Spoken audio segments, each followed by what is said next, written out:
3 hours after my brother's wedding reception, as I stood in my bridesmaid dress directing a 5-alarm fire rescue, a paramedic looked at me in shock and said the words that would change everything. "Ma'am, you're the fire chief." My family had spent years convincing everyone I was just a wannabe firefighter who couldn't cut it. They had no idea I'd been running the department that would save their lives. Before we jump back in, tell us where you're tuning in from, and if this story touches you, make sure you're subscribed, because tomorrow I've saved something extra special for you. The wedding invitation sat on my kitchen counter for 3 days before I worked up the courage to open it. Ivory cardstock, gold lettering, my brother Marcus's name embossed at the top in elegant script. The paper felt expensive between my fingers, the kind of quality my family insisted on for important occasions. When I finally peeled back the flap with careful precision, my stomach dropped like I'd missed a step on a ladder. Marcus Chen and Sofia Rivera cordially invite you to celebrate their union at the Grand Ballroom of the Meridian Hotel. But there, in red ink, someone had crossed out the printed "and guest" line. A deliberate slash through the words, the ink still slightly raised from the force of the pen. It wasn't an accident or an oversight. Someone had taken the time to edit me, to make sure I understood exactly where I stood in this family hierarchy. They were editing me out of existence, one relationship at a time. I set the invitation down and walked to the window, staring out at the Seattle skyline. The Space Needle gleamed in the morning light, and somewhere beyond it, the fire stations I overseed were beginning their shift changes. My world, the one my family refused to acknowledge, was waking up. I hadn't spoken to Marcus in 8 months, not since the family dinner where he announced his engagement and our father, David Chen, asked what I was really doing with my life these days. The question had been loaded with disappointment, the kind that had followed me since I was 18. "The fire department," I'd said simply, cutting into my steak with more force than necessary. Marcus had laughed. That sharp, dismissive sound I'd grown to hate. It was the same laugh he'd used in high school when I talked about wanting to help people, when I'd mentioned EMT training, when I'd chosen community college over the pre-law track at University of Washington. "Come on, Maya, you're 24. When are you going to get a real job instead of playing dress-up with the volunteer crew? Sophia and I are looking at houses in Bellevue. Real careers, real responsibilities." The words had hit like a backdraft, sudden and suffocating. I'd tried to explain that I wasn't volunteering anymore, that I'd been promoted, that things had changed dramatically. But Dad was already moving the conversation along, asking Sophia about her wedding plans and guest lists, and Marcus was showing off her engagement ring like I wasn't even there. 2 carats, Sophia had said, extending her manicured hand. Marcus really understands the importance of making the right impression. The subtext was clear. Unlike his sister, who apparently made all the wrong ones. Now, staring at that crossed-out invitation, I felt the familiar burn of being erased from my own family's story. But this time, it cut deeper because I knew exactly who I'd become in the months since that dinner. My apartment was quiet, except for the steady hum of the scanner in the corner, an old habit from my rookie days that I'd never quite shaken. The morning light filtered through the blinds, casting long bars of shadow across the hardwood floor. I stood there in my pajamas and oversized academy t-shirt, barefoot, holding that invitation like it might burst into flames in my hands. The thing was, they had no idea who I'd become. None of them did. 3 years ago, when I left college after my sophomore year to join the Seattle Fire Academy, my family acted like I was throwing my life away. Marcus had a corporate internship lined up at a Fortune 500 company. I had what my mother called delusions of heroism, according to Elena Chen, who ran the city's most prestigious law firm and expected both her children to follow in her professional footsteps. "Emergency services is a phase," she'd told her bridge club, loud enough for me to hear from the kitchen. "She'll realize she needs stability eventually. Career advancement. Real recognition." They stopped asking about my work after the first year. When I mentioned training exercises or certification tests, their eyes would glaze over like I was describing a hobby instead of a profession. When I made lieutenant at 22, I called home excited to share the news. My mother's response had been delivered with the same enthusiasm she used to discuss grocery lists. "That's nice, dear. Did you hear Marcus just made senior analyst? They're giving him his own office. I stopped calling with updates after that. What was the point? To them, I was still the college dropout playing with fire trucks, while real adults built real careers. But the truth was more complicated than their dismissal allowed. The Seattle Fire Department had become my second family, the one that actually saw me. Captain Rodriguez at Station 19 had taken me under her wing during my rookie year, teaching me that courage wasn't the absence of fear but action in spite of it. Lieutenant Barnes had pushed me through my officer training, seeing leadership potential I hadn't known I possessed.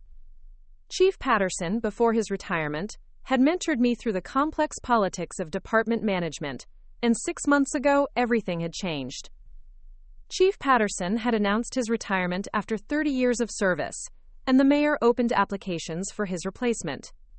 It was supposed to be a formality. Deputy Chief Morrison had been waiting in the wings for years, and everyone assumed the position was his. I almost didn't apply.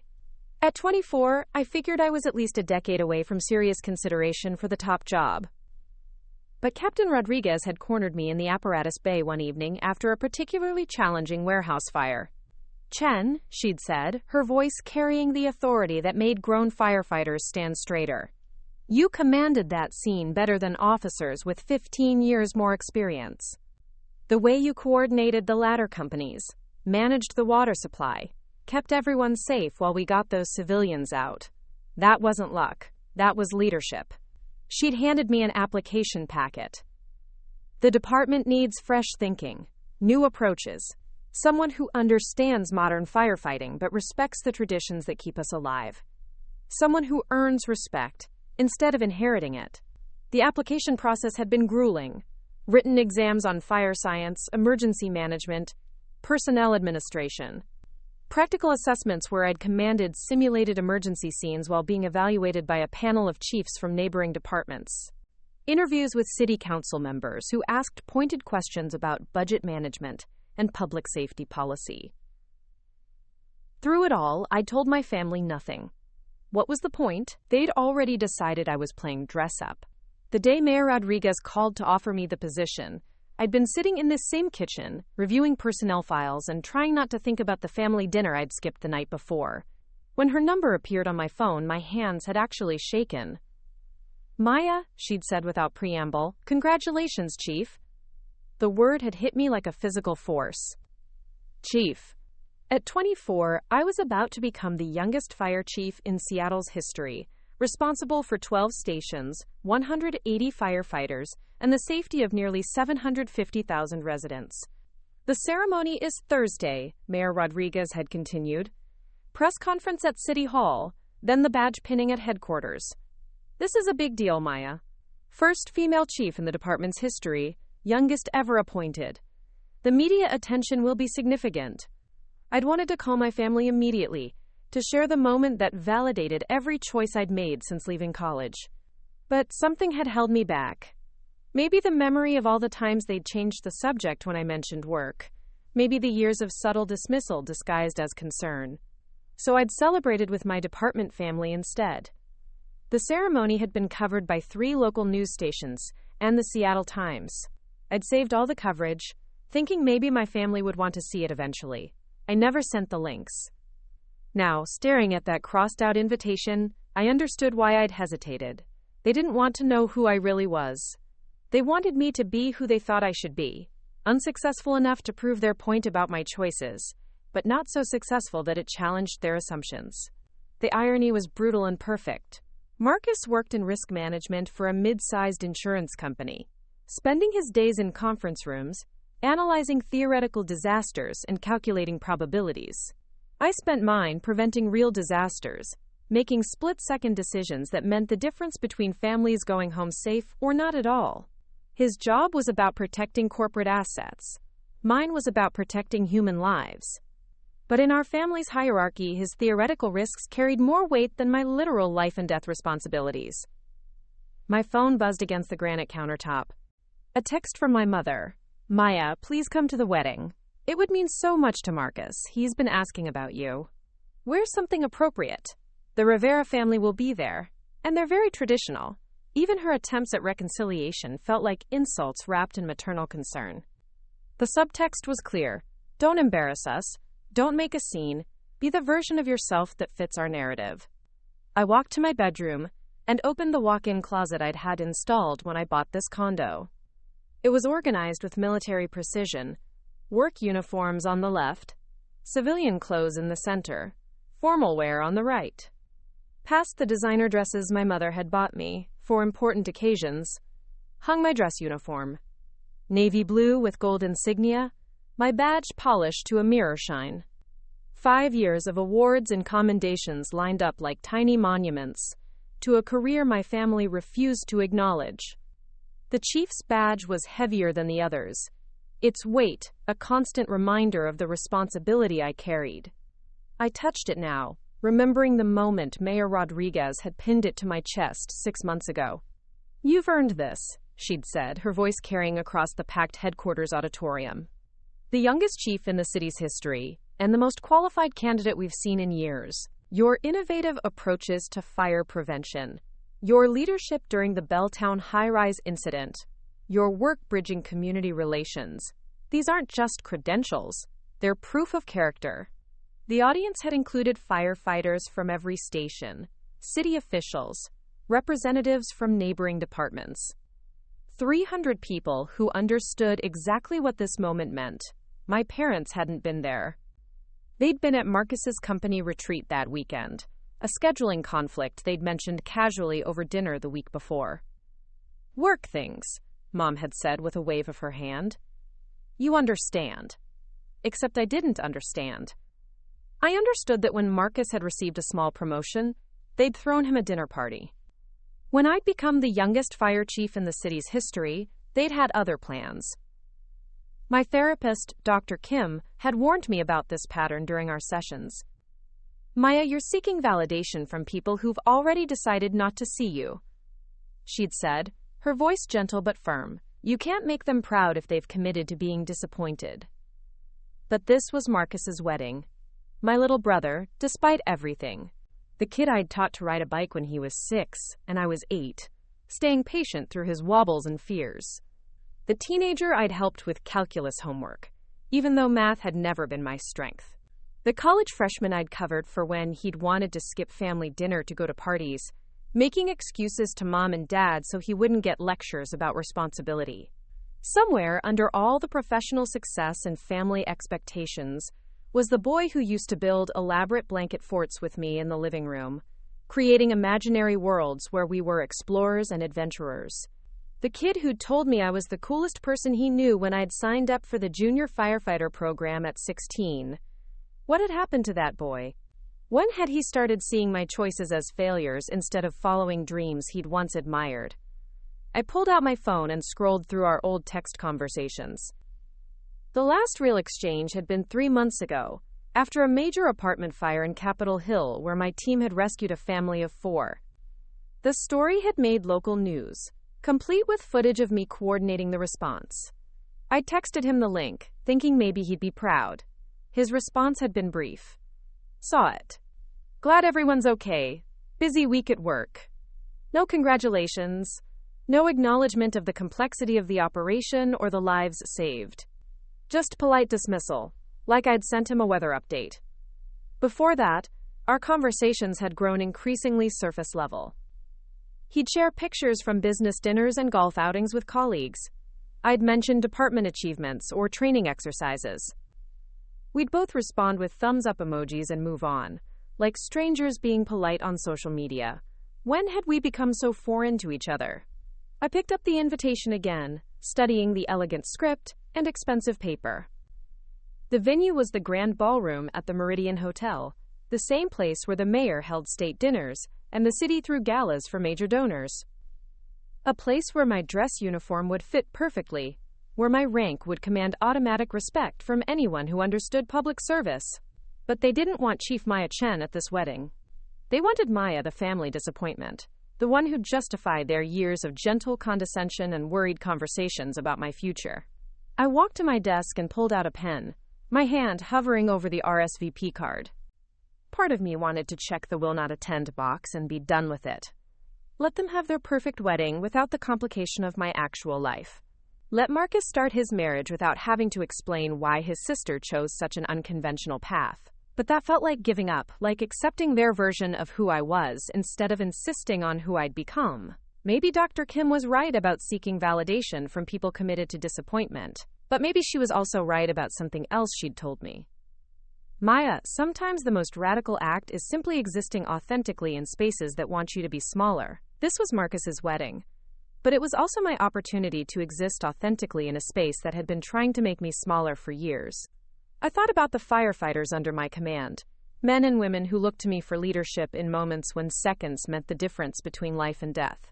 I thought about the families I'd helped evacuate from burning buildings, the children I'd carried to safety, the communities I served every day without fanfare or recognition from anyone who mattered to my parents. I thought about the weight of the chief's badge and what it represented.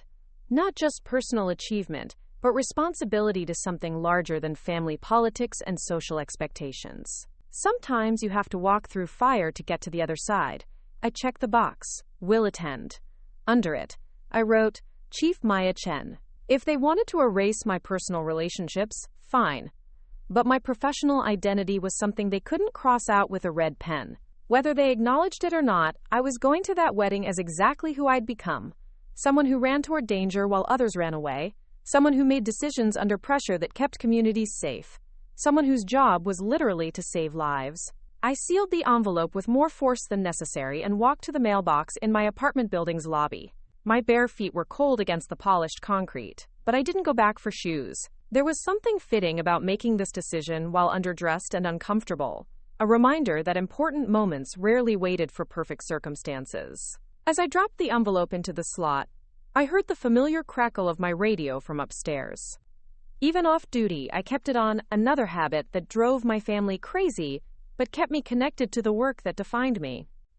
Engine 7. Structure fire on Riverside Drive. Chief Chen, please respond. I smiled grimly and headed for the elevator. Time to go save someone else's day. 3 weeks later, I stood in my bedroom holding 2 dresses. One my mother had bought me last Christmas, conservative and expensive, designed to help me network appropriately. The other was simpler, something I'd chosen myself, the kind of dress that looked professional without screaming for attention. In the end, I chose the one that felt like me, because if I was going to walk into that ballroom as Chief Maya Chen, I needed to feel like the person who'd earned that title, not the person my family wanted me to pretend to be. The wedding was tomorrow, and for the first time in months, I wasn't dreading it. I was curious to see what would happen when 2 versions of me finally met in the same room. The morning of Marcus's wedding dawned gray and drizzling, typical Seattle weather that matched my mood perfectly. I stood at my bathroom mirror, applying makeup with the same precision I used to review emergency protocols, trying to transform myself into someone my family would find acceptable for their perfect day.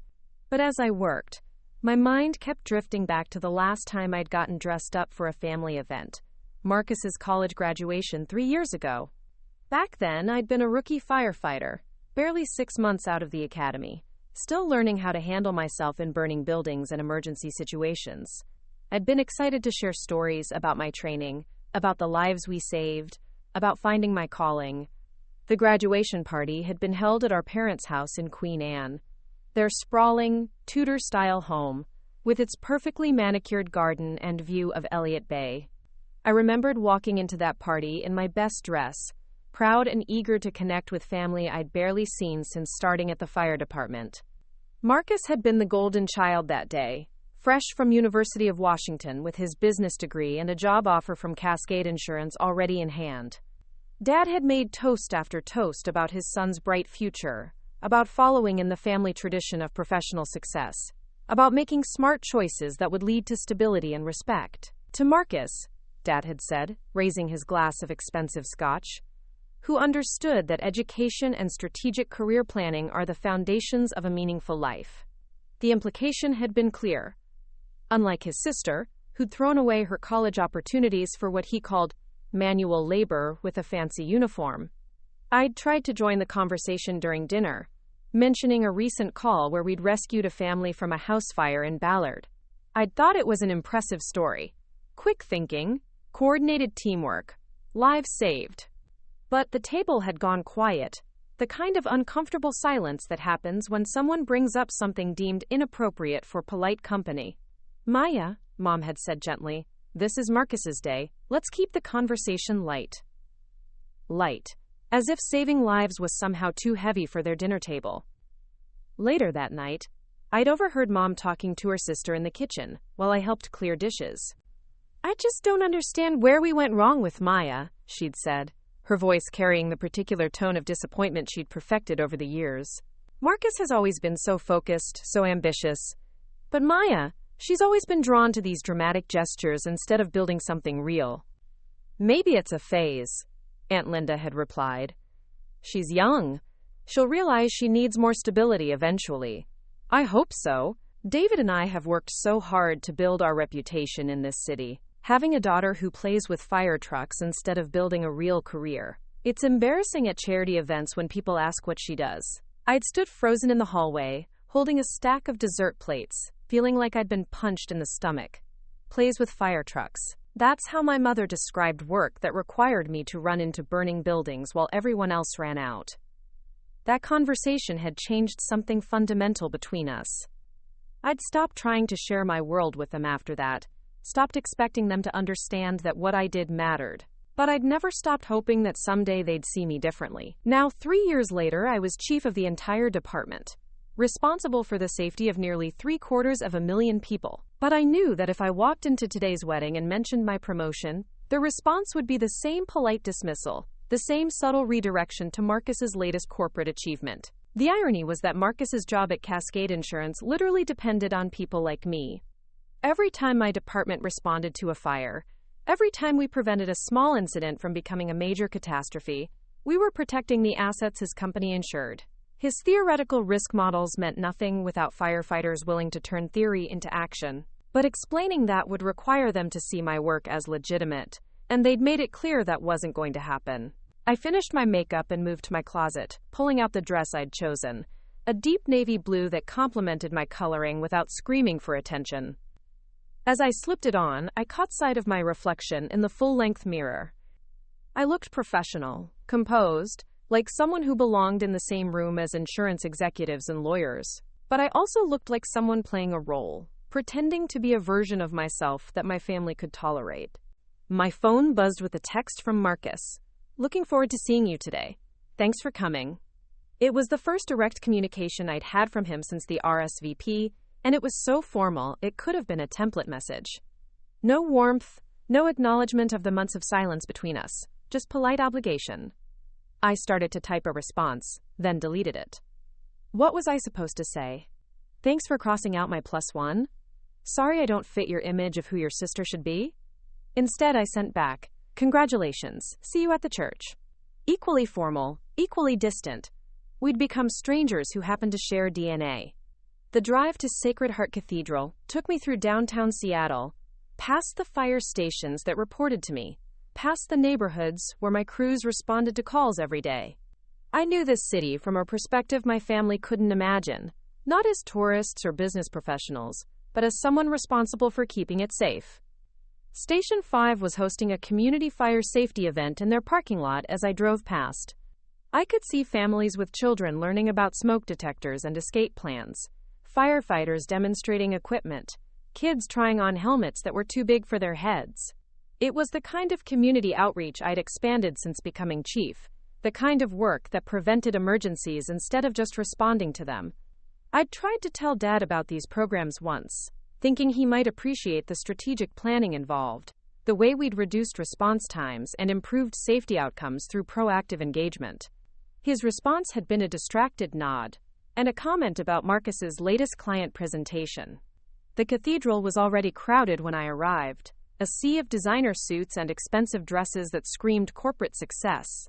I recognized some faces from family gatherings over the years, colleagues of my parents, friends from their social circle, people who knew me as Elena and David's daughter, without having any idea what I'd accomplished on my own. I slipped into a pew toward the back, hoping to avoid the small talk that always made these events uncomfortable. But within minutes, Mrs. Patterson, one of Mom's bridge partners, had spotted me. "Maya, dear," she exclaimed, sliding into the pew beside me. You look lovely. Still working for the city, I assume? The way she said working for the city made it sound like I was picking up trash or filing paperwork in some basement office. It was the kind of dismissive phrasing my mother's friends had perfected, acknowledging my employment without having to think too hard about what it actually involved. Yes, I said simply. Still with the fire department. How nice. Stable employment is so important for young people, though I imagine you're thinking about next steps, something more substantial? Before I could respond, the organ music swelled and the ceremony began. I watched Marcus walk down the aisle in his perfectly tailored tuxedo, his face glowing with happiness and confidence. He looked like someone who'd never doubted his place in the world, never questioned whether his choices were valid or his work meaningful. I remembered when we'd been close enough that I could have been genuinely happy for him today, instead of sitting here feeling like an observer at a stranger's wedding. Sophia looked stunning in her designer gown, everything about her polished and perfect. During the ceremony, the priest talked about partnership and support, about two people building a life together, based on shared values and mutual respect. I found myself wondering if Marcus had told her about me, if she knew he had a sister who ran toward danger while other people ran away, or if she only knew the version of me that my family preferred, the disappointment who'd chosen manual labor over professional success. After the ceremony, the reception line felt like a gauntlet. Person after person congratulated Marcus and Sophia, made small talk about their honeymoon plans and future goals. When they reached me, the conversations were noticeably shorter. Maya! Sophia's smile was bright but didn't reach her eyes. You look so nice. Marcus told me you work for the city? The fire department, I said, extending my hand. Congratulations on the wedding. You both look very happy. Thank you. It's such important work, what you do. So civic-minded. Civic-minded. Another polite dismissal, like I was volunteering at a food bank instead of running a department that kept the city from burning down. Marcus's greeting was even more stilted. Maya, thanks for coming. You remember Sophia, right? We just met, I said, nodding toward his new wife. Beautiful ceremony.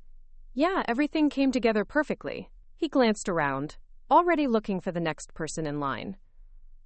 We'll catch up more at the reception, okay? But I could tell he had no intention of catching up. I was something to be checked off his list, acknowledged briefly, and then forgotten. The reception was held in the grand ballroom of the Meridian Hotel, exactly as elegant as the invitation had promised. Crystal chandeliers cast warm light over round tables set with fine china and elaborate floral arrangements. It was the kind of venue where city council meetings and state dinners were held, where my dress uniform would have been perfectly appropriate.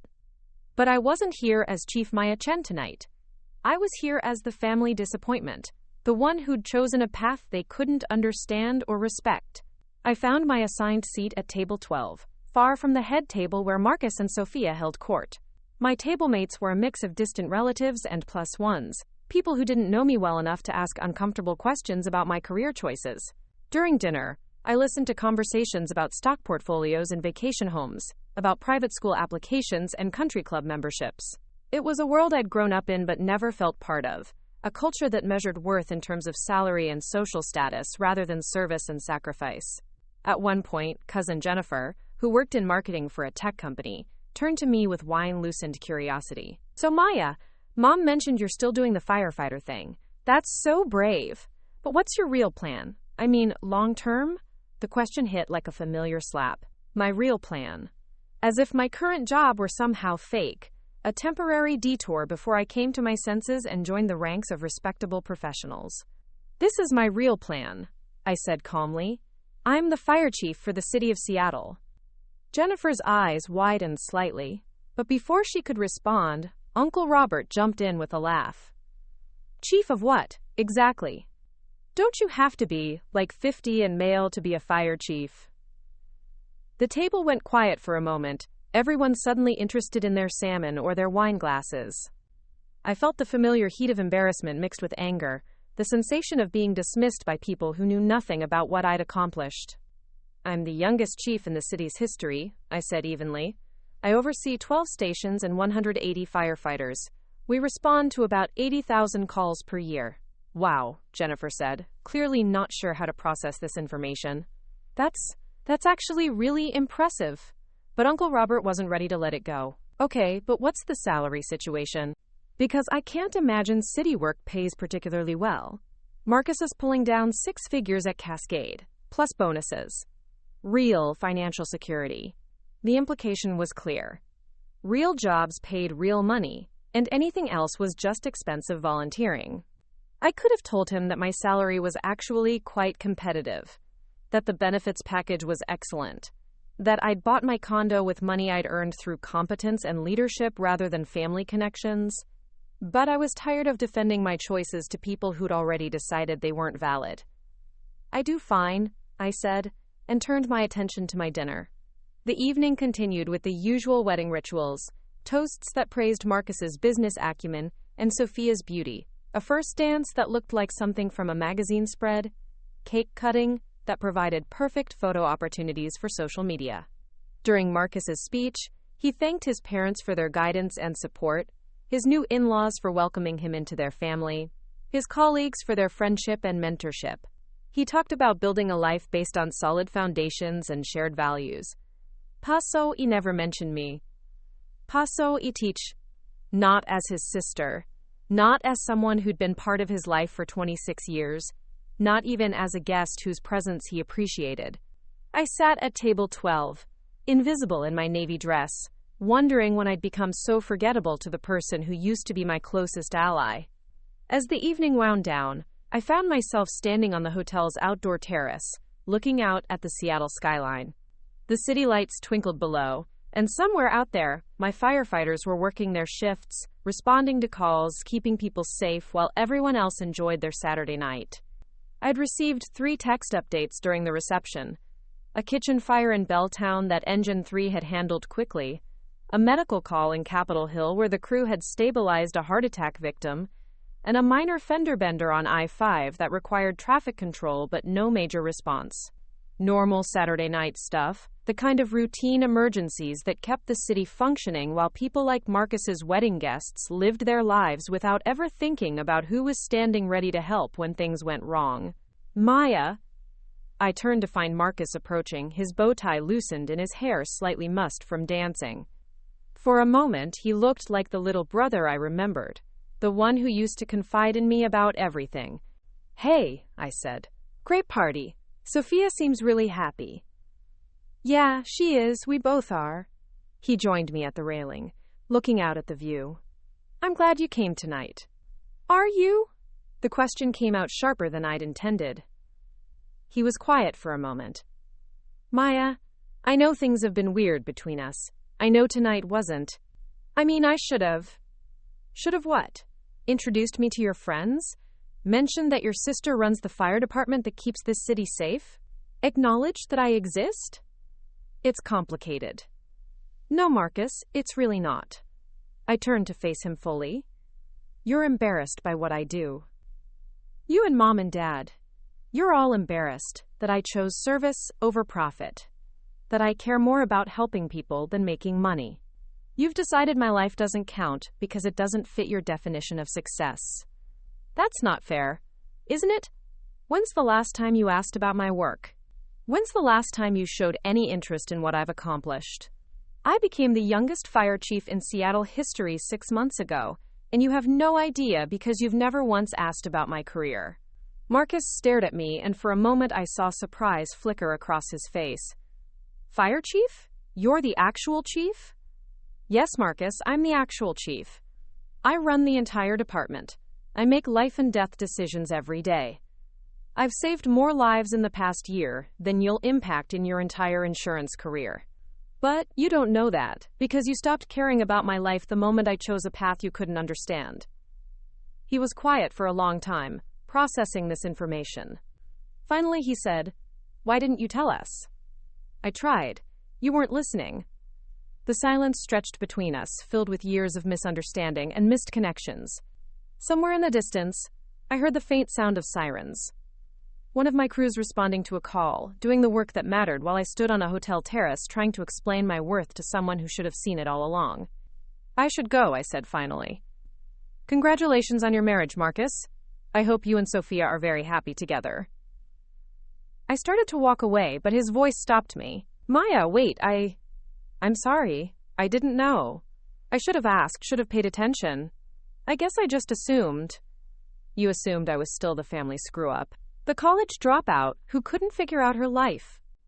I looked back at him, this brother I'd once been so close to, now a stranger in an expensive tuxedo. The thing is, Marcus, I did figure out my life. I just figured it out in a way that doesn't make sense to any of you. I left him standing on the terrace and walked back through the ballroom, past the dancing couples and the champagne toasts, past the life I'd never quite fit into and never really wanted. As I drove home through the quiet streets, my radio crackled with routine check-ins from the night shift commanders. Everything was under control. The city was safe. My people were doing their jobs with competence and pride, serving something larger than themselves.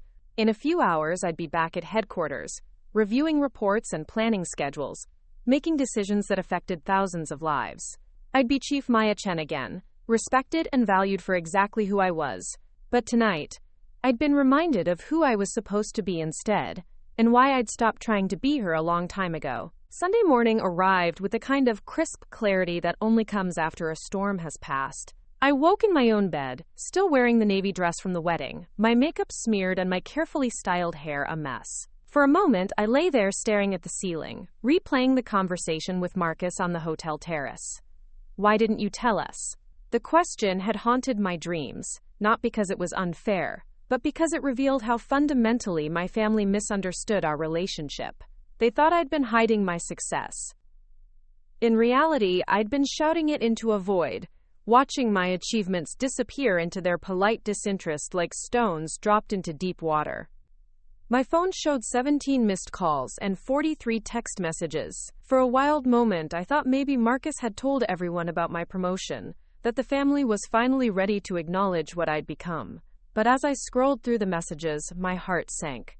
Most were from colleagues, emergency management coordinators, and city officials.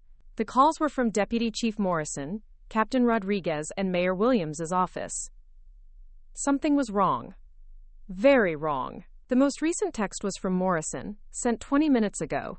Maya, massive apartment complex fire on Capitol Hill. Total evacuation in progress. Multiple agencies responding. Need you on scene immediately. I bolted upright, instantly alert. Capitol Hill had several large apartment complexes, older buildings with challenging layouts and potential for rapid fire spread. If Morrison was calling for full command response, this wasn't a routine structure fire. I speed-dialed him while rushing to my closet. He picked up on the first ring. Chief, thank God, where are you? Home, what's the situation? Riverside Gardens Apartments. 6-story complex, built in the 70s. Fire started on the 3rd floor around midnight. Electrical origin suspected. Wind picked up around 3 a.m., and it spread faster than we anticipated. We've got the whole complex evacuated, but the building's compromised. We're in defensive operations now, trying to protect the adjacent structures. I pulled on my uniform with practiced efficiency, phone wedged between my shoulder and ear. Casualties? Minor smoke inhalation for a few residents. One elderly man with chest pains, but everyone's accounted for. The real problem is the wind direction shifted an hour ago. Fire spreading toward the Presbyterian church next door and the row of townhouses behind it. We need unified command and resource coordination. This could take out half the block. ETA 5 minutes. Set up command post in the church parking lot. Coordinate with utilities to shut off gas to the whole area. I want police establishing a wider perimeter. This is going to draw crowds. Copy that, Chief. I grabbed my gear and ran to my department-issued SUV. Emergency lights already spinning as I backed out of my parking garage. The drive to Capitol Hill normally took 15 minutes. I made it in 7, weaving through early morning traffic while coordinating resources over the radio. All units. Chief Chen responding to Riverside Gardens incident. Engine 7, what's your water supply status? Chief, we've got good hydrant pressure on Pine Street, but we're going to need tanker support if this spreads further east. Engine 12, divert to staging. Ladder 3, I want you positioned for defensive operations on the exposure buildings. The scene that greeted me was controlled chaos. Exactly what I'd trained for, but more complex than anything I'd commanded before as chief. 6 fire engines, 3 ladder trucks, multiple ambulances and support vehicles created a maze of emergency lights and diesel exhaust. Firefighters moved with purposeful urgency, their movements choreographed by years of training and experience. But this wasn't just another fire. The Riverside Gardens complex housed over 200 residents, many of them low-income families, elderly people, and students who'd lost everything they owned. Beyond the immediate tactical challenges, this was a community crisis that would require coordination between multiple agencies and careful resource management. I found Morrison at the command post, a folding table covered with building plans, weather reports, and resource allocation sheets. His face was grim behind his protective gear. "Bring me up to speed," I said, pulling on my helmet and adjusting my radio. Fire originated in Unit 3B, electrical panel failure. Resident was at work, neighbors smelled smoke around midnight. First units arrived to find heavy smoke and flame showing from multiple third-floor windows. Building construction is balloon frame with minimal fire stopping, basically a chimney effect once it got going. I studied the building plans. The Riverside Gardens had been built in 1976, before modern fire codes required sprinkler systems or improved compartmentalization. Once fire got into the wall spaces, it could travel vertically and horizontally with terrifying speed. Evacuation? Complete. We had good cooperation from residents, but it was touch and go for about 30 minutes. Some elderly folks needed assistance, and we had language barriers with several families. Officer Martinez from the police department helped with translation. Outstanding work. Current strategy? Morrison pointed to the building, where multiple ladder trucks directed heavy streams of water at the upper floors. We shifted to defensive about an hour ago. The structure's compromised.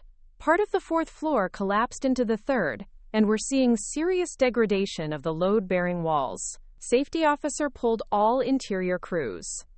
That was the hardest decision any fire commander had to make. The moment when saving the building became impossible and the focus shifted to preventing spread. It meant accepting that people's homes were gone, that lives would be permanently disrupted in order to protect the broader community. Exposure protection? That's our biggest concern. The church is old wood construction, probably 50 feet from the apartment building. If we get spot fires from wind-blown embers, it'll go up like kindling. And the townhouses behind have cedar shake roofs, nightmare scenario for fire spread. I looked up at the windsock attached to Ladder 3's extended aerial. The wind was gusty and unpredictable, typical for Seattle's geography, with the hills and water creating micro-weather patterns. Every few minutes the direction would shift, sending sparks and embers in different directions. Okay, here's what we're going to do. Engine 7 and Engine 12, I want you dedicated to exposure protection. Ladder 3, position for maximum reach on the church roof. If we see any fire extension, hit it immediately. Ladder 1, your backup for the townhouses. Chief, Captain Rodriguez approached with a clipboard. We've got resource requests coming in from 3 neighboring departments. They're offering mutual aid if we need it. This was another crucial decision. Accepting mutual aid meant acknowledging that the incident was beyond our normal capacity, but it also brought additional complications. Different equipment, unfamiliar personnel, coordination challenges. But looking at the scope of the fire and the potential for spread, I knew we needed the help. Accept aid from Bellevue and Redmond. Have them stage at Cal Anderson Park for deployment as needed. Keep Seattle units in primary roles. I want command unity. For the next 3 hours, I coordinated one of the most complex fire operations of my career.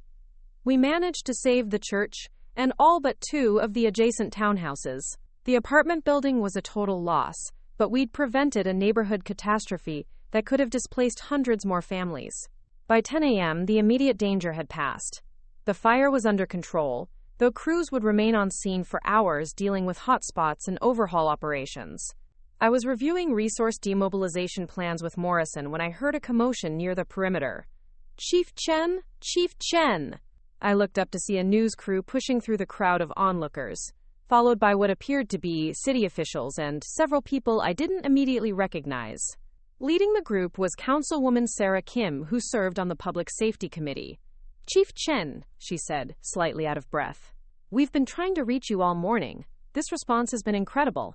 I've never seen such coordinated operations. Behind her, I noticed a familiar face that made my stomach drop. My mother, Elena Chen, stood with a group of people I now realized were my extended family. They were all still dressed in their wedding finery from the night before, though now they looked disheveled and concerned. "Mom," I said, confused, "what are you doing here?" "Maya, we heard about the fire on the news. They said the fire chief was coordinating the response, and they mentioned your name. We didn't understand." Marcus pushed forward from behind her, his tuxedo shirt wrinkled, and his face pale with what looked like shock. "Maya, they're saying you're in charge of all of this. They're saying you're the fire chief." For a moment, I couldn't process what was happening. My two worlds, the professional life where I was respected and valued, and the family life where I was dismissed and ignored, were colliding in the most public way possible. "I am the fire chief," I said simply. Councilwoman Kim looked confused by the family dynamics playing out in front of her.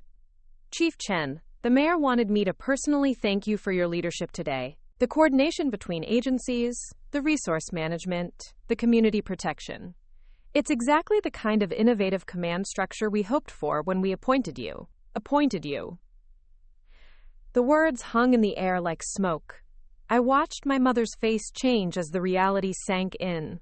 Her daughter, the one she described as playing with fire trucks, the one whose career she found embarrassing at charity events, was standing in full command of a major emergency operation, being praised by city officials for leadership and innovation. "How long?" Dad's voice was quiet, almost lost in the noise of the scene around us. "How long have you been the chief?" 6 months, I said. "I tried to tell you, but you weren't interested." Marcus was staring at the scene around us. The fire trucks, the coordinated operations, the crews who clearly looked to me for direction. "All of this? You're in charge of all of this?" Before I could answer, a paramedic approached with the clipboard. "Chief Chen, we've got final casualty counts for your report. 17 residents treated for smoke inhalation, all released. 1 transport to Harborview for the elderly gentleman with chest pains, but he's stable. No serious injuries." "Outstanding work," I told him. "Make sure all the families have contact information for emergency services and the Red Cross disaster relief team."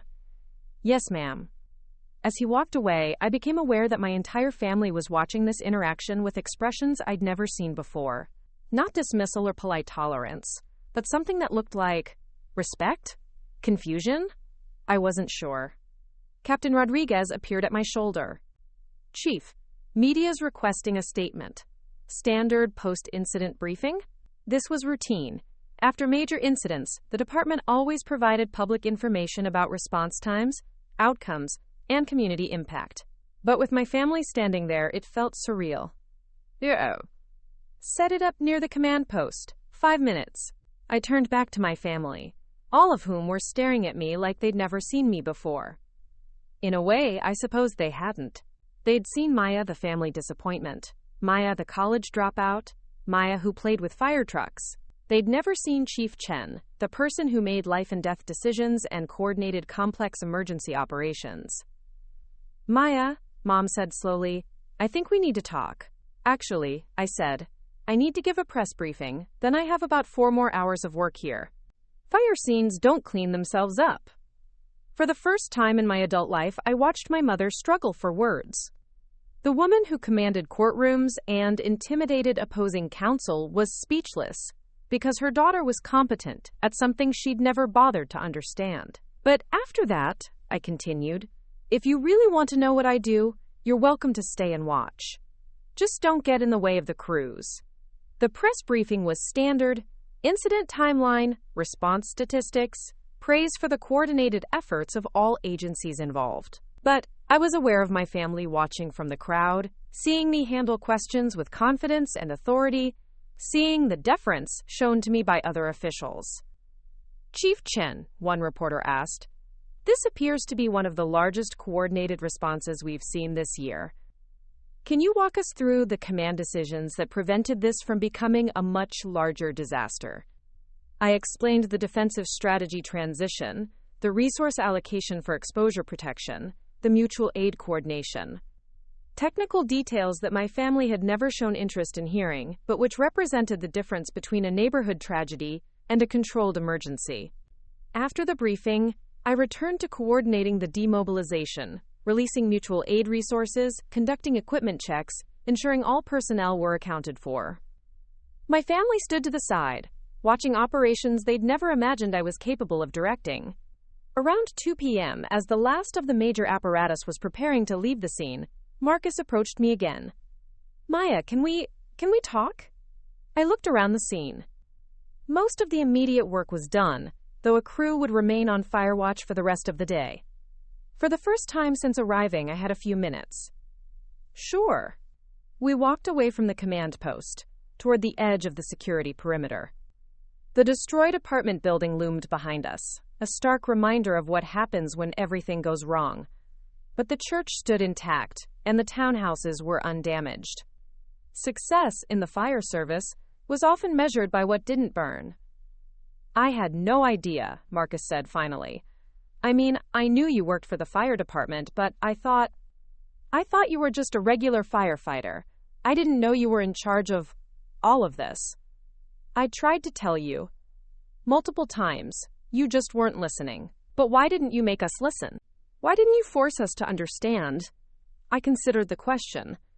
Because I shouldn't have to force my own family to care about my life. Because respect that has to be demanded isn't really respect. Because I got tired of defending my choices to people who'd already decided they weren't valid. We stood in silence for a moment, watching the crews complete their overhaul operations. These were my people. Men and women who trusted my judgment in moments when seconds mattered, who followed my orders because they knew I'd earned the right to give them. The news said you're the youngest fire chief in Seattle history, Marcus said, and the first woman. Maya, I'm sorry. I'm sorry we didn't know, didn't ask, didn't pay attention. I'm sorry about last night, about the wedding, about all of it. I looked at my brother, still in his wrinkled tuxedo from his wedding night, standing in the aftermath of an emergency operation he couldn't have imagined me commanding 12 hours ago. Marcus, I don't need you to be sorry. I need you to decide whether you want to actually know who I am, or whether you want to keep pretending I'm someone else. Because I'm done trying to be the version of myself that makes you comfortable. He nodded slowly. I want to know. We all do. I think we never asked because we were afraid you'd chosen something we couldn't understand. But today, watching you work, seeing how people respond to you. Maya, what you do is incredible. It's my job. It's what I'm good at. It's what I've always been good at, even when you couldn't see it. More silence. In the distance, I could see Mom and Dad talking quietly, their faces serious. For the first time in years, they were having a conversation about me that wasn't dismissive or concerned, but genuinely curious. What happens now? Marcus asked. Now I finish my job here, go home, shower, and write reports. Tomorrow I go back to headquarters and continue running a fire department. Same as always. I mean with us. With the family. I considered this. The damage between us wasn't going to be fixed by one conversation or one dramatic revelation. Years of dismissal and misunderstanding couldn't be erased by a single morning of seeing me in my element. That depends on whether you really want things to change, or whether you just feel guilty because you got caught not paying attention. I want things to change. Then they will. But it has to be real, Marcus. No more polite tolerance. No more changing the subject when I talk about work. No more treating my career like a phase I'll outgrow. This is who I am. He nodded. I understand.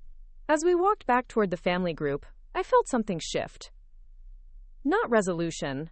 That would take time and effort from all of us. But possibility. The possibility that they might finally see me as I actually was, rather than who they thought I should be. Captain Rodriguez met us near the command post. Chief, scene's secure. Overhaul crews will maintain watch for the next 6 hours, but we're clear to release command. Excellent work today, Captain. Make sure the crews know how proud I am of their performance. Will do, Chief. As Rodriguez walked away, I turned to my family. They were all watching me with expressions I'd never seen before. Not pride exactly, but something closer to understanding. So, I said, anyone want to know what a fire chief actually does? For the first time in years, they all said yes. 6 months later, I stood in the same ballroom where Marcus's wedding reception had been held. But this time, the event was the annual Seattle Fire Department Awards ceremony, and I was being honored for the Capitol Hill response, along with the crews who'd made it successful. My parents sat at a table near the front, wearing their formal attire with genuine pride instead of obligation. Marcus and Sophia were there too, asking intelligent questions about fire science and emergency management. They'd started attending my public appearances, learning about the work I did, meeting the people I worked with, Mia's. It hadn't been a magic transformation. There had been difficult conversations, acknowledgments of years of missed opportunities, gradual rebuilding of relationships that had been damaged by mutual misunderstanding. But we were trying, all of us, to bridge the gap between who they'd thought I was and who I'd actually become. As Mayor Williams presented me with the Medal of Valor for the Capitol Hill response, I looked out at the audience.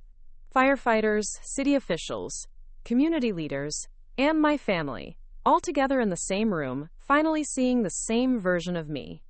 After the ceremony, Marcus approached me near the reception area. "You know," he said, "I've been thinking about what you said that night on the hotel terrace. About figuring out your life in a way that doesn't make sense to us." "Yeah. I think maybe the problem wasn't that it didn't make sense. The problem was that we never bothered to try to understand it." I smiled. "That's very wise, little brother.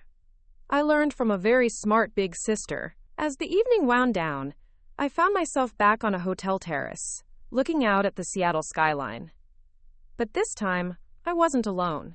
My family had joined me, asking about the lights below, about the fire stations scattered throughout the city, about the work that kept communities safe while most people slept. For the first time in years, I felt like Chief Maya Chen and Maya the sister were the same person, not because I had changed, but because they'd finally stopped asking me to be someone else. Sometimes the most radical act really is just existing authentically in spaces that want you to be smaller.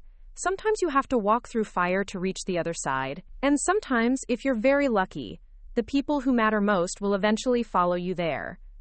My radio crackled softly with routine check-ins from the night shift. The city was safe, my people were on duty, and for the first time in a very long time, my family finally knew who I really was. La Beletta Hey. Up next, you've got 2 more standout stories right on your screen. If this one hit the mark, you won't want to pass these up. Just click and check them out. And don't forget to subscribe and turn on the notification bell so you don't miss any upload from us.